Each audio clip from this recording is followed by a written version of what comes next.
दोस्तों, ईरान ने अमेरिका की नेवल ब्लॉकेड के बीच अपने फ्लीट्स को स्ट्रेट ऑफ हॉर्मुज पर उतार दिया है। अमेरिका की नेवल ब्लॉकेड के सामने ईरान की गनबोट्स प्रिपेयर हैं और इन्हीं गनबोट्स के साथ ईरान ने अमेरिका के बैन लगाए गए वाले अपने 3 जहाजों को स्ट्रेट ऑफ हॉर्मुज से पार भी किया है और अपने अपने शैडो फ्लीट्स को भी इस वक्त उतार दिया है। ईरान ने बाकायदा इसका वीडियो रिलीज किया है और एक और वीडियो ईरान की ओर से जो शेयर किया गया है वो ये है, जिसमें उनकी बैलिस्टिक मिसाइलों के बंकर्स दिखाए गए हैं कि उनके पास अभी कितने हथियार हैं। अब इसके बाद डोनाल्ड ट्रंप इस बात को कह रहे हैं कि उनको ईरान ने ऑफर दिया है स्ट्रेट ऑफ हॉर्मुज खोलने के लिए। पूरी खबर पर बात करते हैं दोस्तों।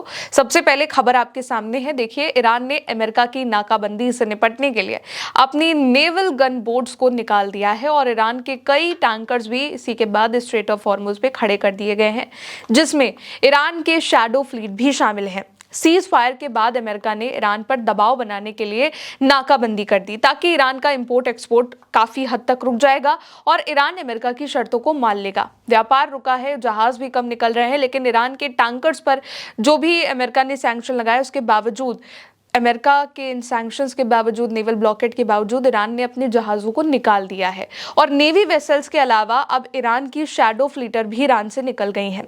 बड़ी बात यह है कि बीते कुछ वक्त में अमेरिका ने ईरान के शैडो फ्लीट पर बड़े सैंक्शन लगाए हैं, क्योंकि ये ईरान का एक गुप्त यानी कि छिपा हुआ तेल टैंकर का बेड़ा है। इसका इस्तेमाल सैंक्शन तोड़कर तेल निर्यात करने के लिए ही किया जाता है।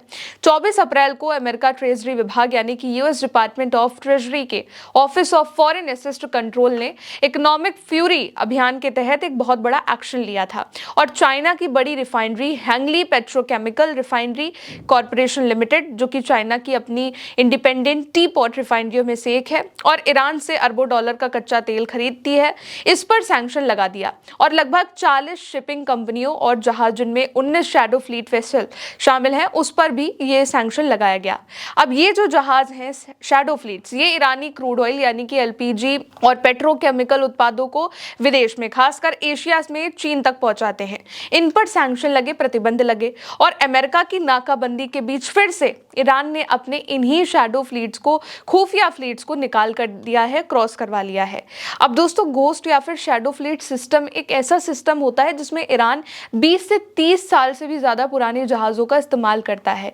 ये जो टैंकर होते हैं, ये अपना ट्रैकिंग सिस्टम बंद कर देते हैं, लोकेशन फर्जी दिखाते हैं और इसमें ईरान से जुड़ी कोई भी निशानी नहीं होती है और फिर भी शिप टू शिप ट्रांसफर और सबसे ज्यादा इसी से होता है। फिर से आसानी से अपना रास्ता ये क्रॉस कर लेते हैं। दरअसल नेवल ब्लॉकेड की वजह से तेल का जो सप्लाई है वो बहुत ज्यादा ठप है, जिसके चलते ईरान का ऑयल स्टोरेज भी भरता गया जा रहा है। तेल स्टोर करने की जगह इस वक्त ईरान में नहीं बची है। ईरान के पास अपना तेल स्टोर करने की जगह खत्म होती जा रही है। अब सिर्फ 12 से 22 दिनों की ही उनके पास कैपेबिलिटी है कि वो अपना तेल स्टोरेज रख सके। इसलिए ईरान जो है वो नए नए रास्तों का इस्तेमाल कर रहा है, नए आइडियाज पर काम कर रहा है। इसी को लिए ईरान ने अपने छिपे हुए टैंकर की तैनाती हॉर्मुज में बढ़ा दी है। शैडो फ्लीट को एक बार और समझते हैं ताकि समझ में आएगा कि आखिर ये ईरान का कौन सा मास्टर स्ट्रोक है। तो ये जो जहाज हैं, ये व्यापारिक जहाजों की तरह नहीं चलते हैं। इनकी कुछ विशेषताएं हैं दोस्तों। पहला यह है कि इनकी छिपी हुई मालिकाना हक, ओपैक्यू ओनरशिप। इन जहाजों की असली मालिक कंपनियां शेल कंपनियां यानी कि फेक पेपर कंपनीज के नाम पर होती हैं, जो कि दुबई, हांगकांग या फिर बाकी जगहों पर रजिस्टर्ड होती हैं। दूसरा है फ्लैग ऑफ कन्वीनियंस। ये जहाज पनामा, मार्शल आइलैंड्स, कोमोरोस या फिर बारबाडोस जैसे छोटे देशों के झंडे, फ्लैग लगाते हैं जहां पर नियम कम सख्त होते हैं। तीसरा है एआईएस बंद करना या फिर स्पूफिंग। ये जहाज अपने लोकेशन ट्रैक करने वाले ऑटोमेटिक आइडेंटिफिकेशन सिस्टम यानी कि एआईएस को बंद कर देते हैं या फिर फर्जी लोकेशन दिखाते हैं, जैसे कि अफ्रीका के पास दिखाना जबकि फारस की खाड़ी में तेल लोड कर रहे हों। अब चौथा है शिप टू शिप ट्रांसफर। ये समुद्र में एक जहाज से दूसरे जहाज पर तेल ट्रांसफर करते हैं ताकि जो इनका मेन स्रोत है वो छिप जाए। पांचवा है ज्यादातर जहाज 20 से 30 साल पुराने होते हैं और रखरखाव खराब होता है, इसलिए इतना किसी को शक नहीं होता है। ईरान ने इनका वीडियो भी शेयर किया है दोस्तों। और केवल यही नहीं, ईरान ने अपनी नेवल गन बोट्स के वीडियो को भी दिखाया है, जिसमें ईरान ने ये भी दिखाया है कि कैसे उनकी नेवी अटैक करने के लिए रेडी है और उनकी जो गन बोट्स हैं वो गोलियां बरसा रही हैं। दूसरा और कि ईरान की ओर से अब लगातार जो ट्वीट सामने आ रहे हैं उनमें भी इस बात का दावा किया जा रहा है कि अब अगर अमेरिका ईरान की बात नहीं मानेगा तो ईरान अटैक कर देगा और उसकी नेवी अटैक करने के लिए प्रिपेयर बैठी है। इसलिए ईरान के इस्लामिक रेवोल्यूशनरी गार्ड कोर ने बैलिस्टिक मिसाइल सुरंगों की एक नई वीडियो भी जारी करी है। तस्वीर बाकायदा दिखाई है कि दुश्मनों, हमें कमजोर मत समझो, हम तुम्हारा जीवन असंभव कर देंगे।